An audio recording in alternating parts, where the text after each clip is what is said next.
So, the House just passed a bill, groundbreaking, I know. But this one's special, it passed on May 21st, 2025. The vote? A squeaker, 215 to 214. It's got a certain ex-president's fingerprints all over it. You know, the one with the big, beautiful ideas. What's all the fuss about, you ask? It's a tax and spending bill, of course. It wants to extend those 2017 Trump tax cuts. You remember the ones that trickled down so effectively. Wink.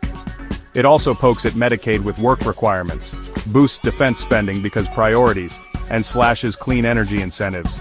Oh, and it casually raises the debt ceiling by $4 trillion. Let's peek inside this legislative piñata. Tax cuts. About $3.8 trillion worth. Mostly for the highest earners, but who's counting? The SALT deduction cap gets a bump, from $10,000 to $40,000 for some married couples. There are temporary tax breaks too. No taxes on overtime from 2026 to 2028. No taxes on tipped wages, servers, rejoice briefly, and interest deductions for loans on American-made cars. The child tax credit is up to $2,500 until 2028, plus a brand new Trump savings account for children under 8. Proponents are practically singing from the rooftops. Economic growth, they chirp. Prosperity for all. Tax cuts, they say, will unleash the businesses. Companies will invest. Jobs will magically appear. It's the classic supply-side argument. You've heard it before, many, many times. Less tax equals more money for companies, which they will definitely spend on good things. Promise. But let's ask the crucial question, who wins? The Congressional Budget Office, bless their nerdy socks, did some math, their analysis, resources down for the lowest income folks. And, shocker, resources up for the highest income folks. Those $3.8 trillion in tax cuts, they disproportionately benefit the already comfortable. Meanwhile, Wall Street seems a bit queasy. Concerns are bubbling about rising federal deficits.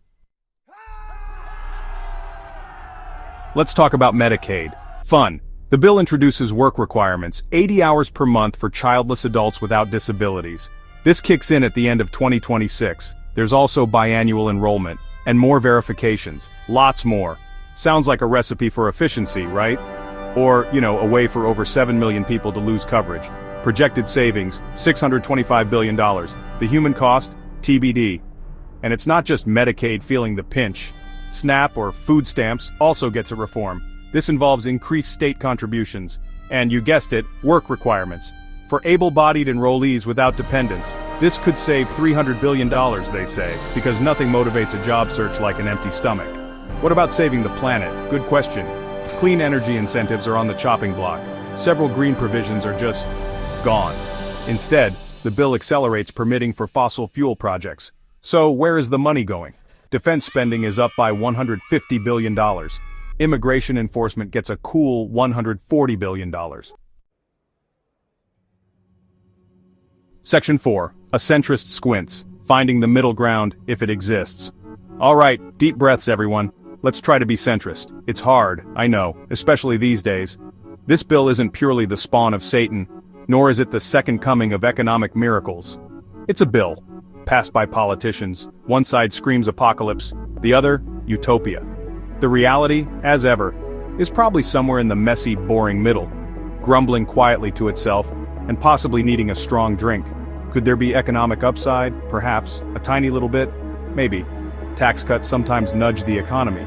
The temporary break on overtime pay, no taxes on tips, that might help some people, for a little while anyway. But then there's that $3 trillion deficit elephant in the room. It's not just an abstract number. It's our future selves picking up a very large tab, with interest. The social program cuts though, oof. Those are hard to spin positively. Work requirements sound reasonable to some, but life is complicated.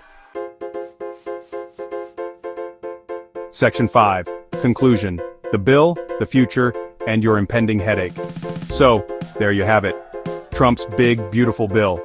Or, more accurately, the House's recently passed bill.